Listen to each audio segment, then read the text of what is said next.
राधे राधे दोस्तों आज मैं गई थी बाज़ार गई थी, हमीरपुर हॉस्पिटल गई थी मैं थोड़ा अपने लिए दवाई लेने और राधे की दवाई, फिर और भी सामान था इस बच्चे के लिए, सेरेलैक वगैरह। तो आज ना मैं घर से मन बना के गई थी कि राधे के लिए मैं मछली लाऊंगी। ये सोच के मन बनाया कि मछली तो पहले से ही मरी हुई दुकानों पे होती है। दुकान हमीरपुर में मेरे को नहीं पता, एक ज़्यादा दुकानें हैं नहीं, एक आधी दुकान होगी मछली की, पर दूसरका में मैं मुझे पता था कि यहाँ मछली की दुकान है। और मैं बड़ी हिम्मत करके चली गई उस दुकान में घर आते टाइम कि राधे के लिए मछली लूँगी, कि उसको प्रॉपर डाइट नहीं मिल रही है।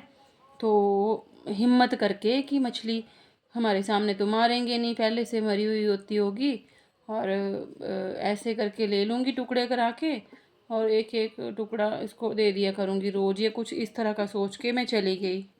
और खड़ी हो गई मैं दुकान के गेट के पास। मछलियाँ तो वो डब्बों में, डब्बे होते हैं ना वो थर्मोकोल के बॉक्स जैसे, उनके अंदर होती होगी।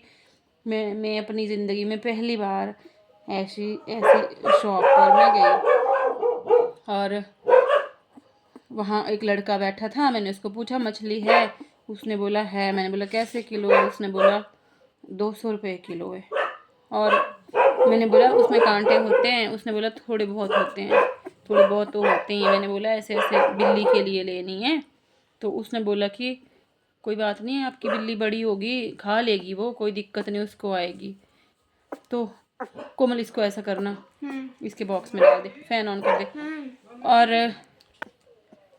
और उसने बोला कि खा लेगी आपकी बिल्ली, बड़ी है, खा लेगी, थोड़े बहुत कांटों का कुछ नहीं होगा। और बस मैं ऐसे बोल ही रही थी और अचानक से ना मेरी नज़र पड़ी अंदर अंदर मुर्गियाँ रखी हुई थी। और तुमने देखी है कभी मुर्गियाँ चिकन की शॉप पे?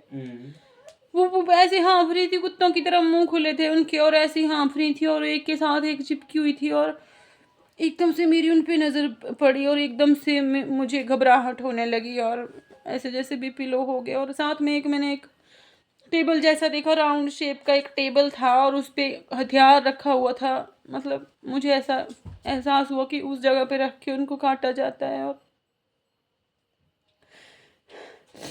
आप यकीन नहीं करेंगे, मतलब वो लड़का बात कर रहा था और जैसे मेरी नज़र पड़ी, मैं उल्टे पैर दुकान से बाहर निकली और मैं रोते हुए घर वापस आई। इतनी तकलीफ मुझे वो देखकर हुई ना कि मैं सोच रही थी कि एक नज़र में मेरा ऐसा हाल हो गया। ये मौत की कारोबारियों को डर नहीं लगता, जो मौत का कारोबार करते हैं, दिन भर उनको बैठ के देखते हैं, उस हालत में उनको मार डालते हैं, उनको कुछ नहीं होता होगा।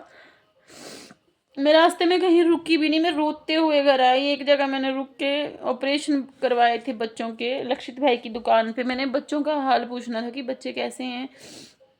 मेरे में रुकने की हिम्मत नहीं थी, मैं रो रही थी। और आ गई मैं घर। अभी इस बात को कितनी देर बीत गई, 1-1:30 बजे की बात है। अभी भी मैं बोलते हुए मेरे को रोना आ गया कि मैंने क्या देखा। तो रिक्वेस्ट है मांस खाने वालों से ना कि अपने सामने कटवा के लिया करो यार। आपके सामने ही काट के देते होंगे वो, और जिनको नहीं पता है ना वो खुद जाके अपने सामने कटवाना। जब उनको कटते हुए मरते हुए उस हाल में, मतलब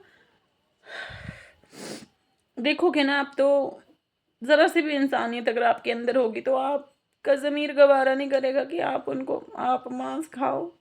और बताए, और मतलब कैसा जीवन है। मौत तो मौत, जीवन कैसा है वो कि वो बस मौत के इंतज़ार में बैठे हैं।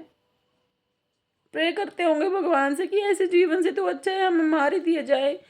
क्या हाँफ रहे थे वो, भूखे प्यासे। मतलब वो जिंदा इसलिए रखे गए हैं कि बस मांस सड़ ना जाए, इस हद तक उनको जिंदा रखा गया है। बाकी मैं बोलती हूँ धन्य हैं वो लोग। कैसे वो लोग होंगे जो दिन भर उन चीज़ों को देखते हैं। भाई राधे आ गया है बहुत गलत घर में, हम ऐसा कुछ नहीं ला सकते ना, हम खिला सकते, हमारे बस की बात है।